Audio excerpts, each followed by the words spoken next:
Čau. Čau. Ahoj. Ahoj. Čau. Tak co? Zima, co? Maďarský kabát. Jak v ruském filmu, jo? Kde jsi ho koupil? Ani nevím, člověče. Hele, Tak co? bohužel natáčíme v nouzovém stavu, No. tak tě aspoň vezmu na projížďku naším Bronxem. No tak jo. Brněnským. No, tak to jsem zvědavá.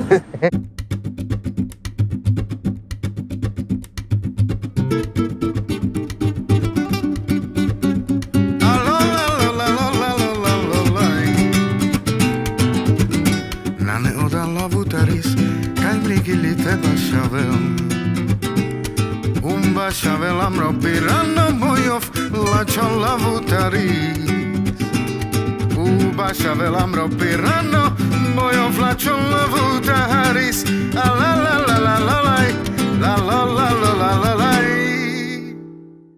Pavlíno, ty jsi výborná zpěvačka, vůbec první zpěvačka, která v Amarela Vutara je. Fakt jo. Ano, Ty jo, tak to dneska premiéra. je, tak to děkuju teda, to je hezký. Tak slibovaná prohlídka Bronxu je zde. No. Tady nám zrovna staví nové baráky, jinak to tady jako docela zkrášlili, si myslím. Spousta nových staveb tady, jako je tady pohoda, no, takže já nevím, Jo, tady co ty nebo Roma proč. Jean, ty jo. Ty pocházíš z muzikantské rodiny, No. ale nejdřív si studovala pedagogiku. Aha. Jak to, že jsi šla do muziky až tak pozdě? No jako já jsem nešla pozdě do té muziky, ale já jsem zpívala od malička, od té doby, co mluvím. Když jsem šla na základní školu, tak jsme automaticky já i sestra museli jít na nějaké dozušky, na to, aby jsme hráli na klavír, segra na housle a tak. A na co hraje táta? Táta hraje na kytaru a na baskytaru. Pro mě byl sen studovat konzervatoř vždycky, když jsem byla na té základce, ale pak jsem si řekla, co když mi to neuživí. Protože ono uživit se jako muzikant Je strašně těžké. hrozný, jako teď, v téhle době. Takže já jsem si řekla, prostě udělám si nějaký řemeslo nebo něco, prostě, abych měla nějakou jistotu. Tak jsem šla studovat tu pedagogiku a potom, když jsem byla vlastně ve 4. ročníku na tom peďáku, tak jsem šla na tu konzervatoř, no, na Mezinárodní konzervatoř Praha, která vlastně začínala a hrozně ráda na to vzpomínám teda, protože to bylo vlastně nový, byla tam taková jako rodinná atmosféra. Teďko v současné době tam učím, vedu tam oddělení pěvecký, se zaměřím na world music. Tím chci říct, ale jestli třeba znáš nějaký jako děcka, kteří umějí zpívat a mají nějaký potenciál na to studovat, tak já bych byla moc ráda, kdyby tam byly nějaký Roma, víš? Takže napište mi na Facebook a nějak to zkusíme. Ty jsi zpívala v pražském Rudolfínu. Vlastně jsi byla, co jsem tak slyšel, první Romka, která vlastně v Rudolfínu zpívala. Jako solistka, no. Jako solistka. Jak se to stalo? Jak ses tam vlastně dostala? Hele, to byl takovej velký mezinárodní projekt. Jeden hudební skladatel Rom z Nizozemska, Rodger Moreno Radgeb, složil Requiem za Osvětim. Jo, zkomponoval opravdu velký ucelený dílo. Vlastně v tady tom projektu hrál orchestr romský, kde vlastně hráli muzikanti z celé Evropy, Romové. No a já jsem vlastně zpívala vlastně solo soprán v Praze, no. To bylo v několika městech, se tady ten koncert odehrával. Za Prahu jsem byla tou sopranistkou já. A bylo to strašně krásný. Já to považuji asi za jeden ze svých největších úspěchů. Ještě když jsem tam zpívala, za mnou seděl nebo stálo prostě 60 Romů, kteří tam hráli. A za nima byl ještě se 60členný sbor, takže 120 lidí tam za mnou prostě jako hrálo a zpívalo. Tak to muselo být nádherné. Tak to bylo prostě, byla to síla a já jsem největší trému ve svém životě. Jsi výborná herečka a hraješ v krásném představení Gáďo vedou do nebe. Tady v Brně. V Brně, v Huse na provázku.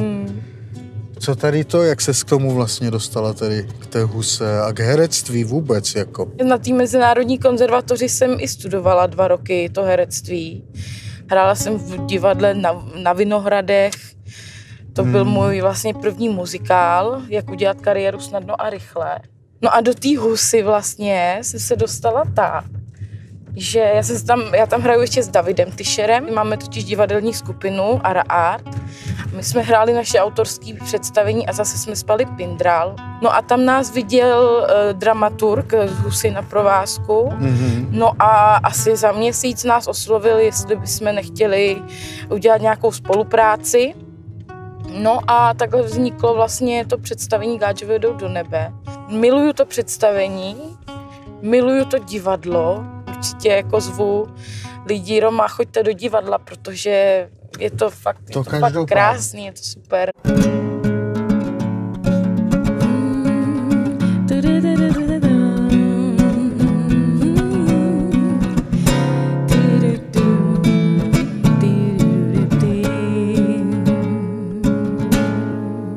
Tak tě vítám v Káznici, v tomto hrubém prostoru, kde se ještě v 50. letech věznili političtí vězni. Fakt? A dnes se tady děje krásná kultura, umění, divadlo, prostě super. To je hezký, no. Nebo jako hezký, to není, že tady bylo takový, že se děli tady takové věci, to jsem teda nevěděla. Věděla jsem teda, že tady bylo vězení. Já jsem tady i dokonce hrála jedno představení, které se jmenuje Neprojdeš. Takže se to ještě jako i hodilo k tomu místu tady. Ale je to super, že se to takhle dobře využívá, no. Tak super. Pojďme teda na rychlou zpověď. Na odpověď máš pouze 15 vteřin. Dobře. Co bys v životě nesnědla? Goja. Já je taky nemám rád. Bohužel. Je to špatné. Jaká je tvá vysněná role? Monodrama, ženský téma. Super. Kdybys mohla jít s kýmkoliv na světě na večeři, kdo by to byl a proč? Jsi s mámou. A proč? Protože ji mám ráda trávím čas s lidma, který mám ráda, který mají rádi mě. A vzala bych tam i tátu, ségru, kamarády, všechny, celou rodinu. Krásný. Co nejbláznivějšího si udělala ve svém životě? Jo, to nevím, ale můžu na sebe něco prozradit. Já neumím počítat. Fakt, já doteď počítám na prstech. Jsem se nějak neumím, prostě asi jsem dyskalkulik, nebo nevím. Ale peníze počítat umíš, ne? To jo. Co budeš dělat po covidové době? Stoupnu si na pódium a budu zpívat, hrát na jevišti a tak. A lidi se na mě budou dívat a budou mi tleskat, protože jsem zjistila, že mi chybí potlesk. Pro nás, pro muzikanty, je to hlavní, že? Krásný, super. Tak pojďme si zahrát. Tak jo? Konečně. Konečně. Tak super. Jo? Tak jdem na to.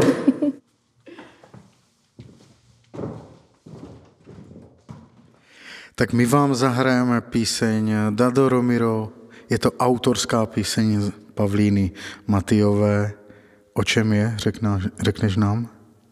No, ta písnička je o mém tátovi, který, my jsme se už o tom dneska i bavili, že jsem chodila do Vzužek a na konzervatoře a tak, ale nejvíc mě vlastně naučil táta, co se týče té muziky. A já mám tuhle písničku schovanou už pár let a říkala jsem si, že když jdu do pořadu Amarela Votár, tak bych měla přinést vlastní písničku. Tak jsem se odvážila teda ji vypustit takhle ven.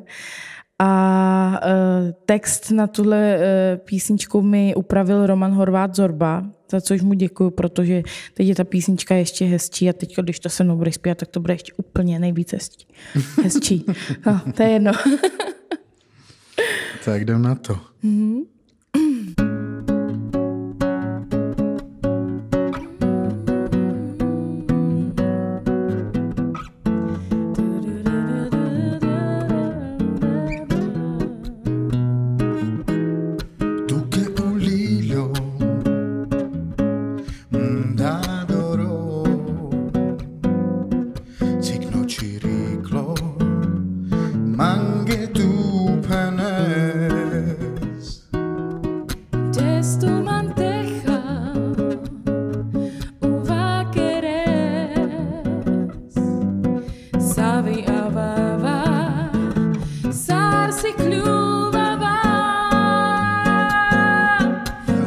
Ligas man i barbari son.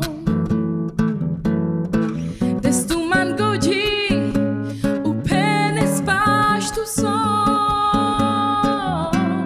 Madara be pastu terjuva. Salmiro ilo mange tu penes. Avav mekere mrečavea asas tu prema uleske pačivdes. Cantu che apsa me vera lav penes tu leske pare stregin la ligas man i barbari son. Destu man godzi u penes pastu son.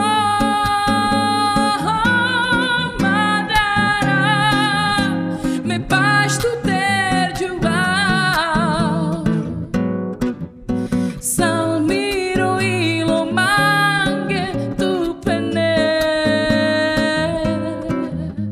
Salmiro ilo mange tu penes. Salmiro ilo mange tu penes.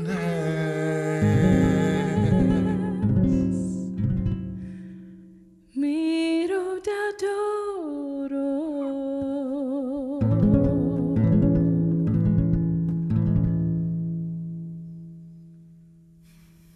Hezký. Děkuju. Tak já ti děkuji Já taky. a vy se těšte na další díl Amare Lavutara.